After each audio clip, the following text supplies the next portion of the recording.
As you guys know, here on Retromania Retro Request, I have several dozen, maybe not dozen, but several different consoles that I go to on a regular basis. Sega Genesis, Super Nintendo, Game Boy Advance, even Game Gear at times, and so on.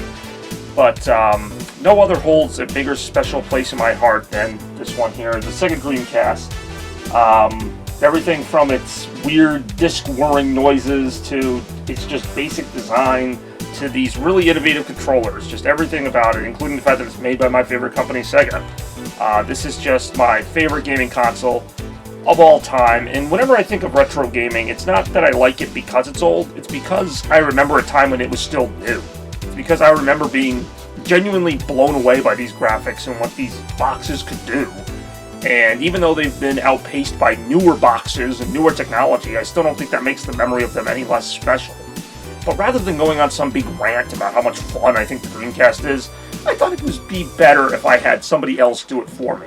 Somebody who is also qualified to talk about the Sega Dreamcast. And of course, who better than me, circa 1999. I think it's time I let you in on a very cool secret known as the Dreamcast. See, this nifty gadget on Christmas, I don't know if you saw it, but while I was opening my gifts on Christmas Day at Nani's, I got something like this. Press the power button and get power. Now, first we'll see the Dreamcast introduction screen. Then a little swirly mark. This is kind of like the Dreamcast logo. Sega, the produced by and the license and all that junk. This is so cool, this game. This is only a sample fun. It's really an epic adventure, tons of levels, adventure field, battles against bosses. So far I've only battled a couple of bosses. But I did get real far. After a while the game starts getting really strange. I suggest you grab a snowboard and start to fun. One of my favorite parts of time. My favorite part is naturally the animation that we'll see. So far we're getting off to a fast start. Finally found out a way to track it there. Finally time, smart.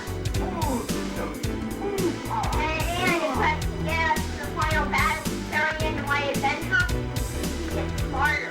Well, that was still a mistake. Now I can just back away from those missiles very easy.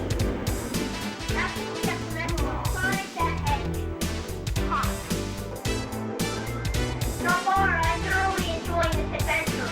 The graphics are amazing, and so is the zone. Look at that loop-de-loop. I just always think it's interesting to go back to those kind of clips because it kind of just shows the system in a different light. You know, it's not just me going back and being like, oh yeah, I remember that was kind of fun, but it's actually in the moment. Like I remember, I see how much fun it was. And, you know, to this very day.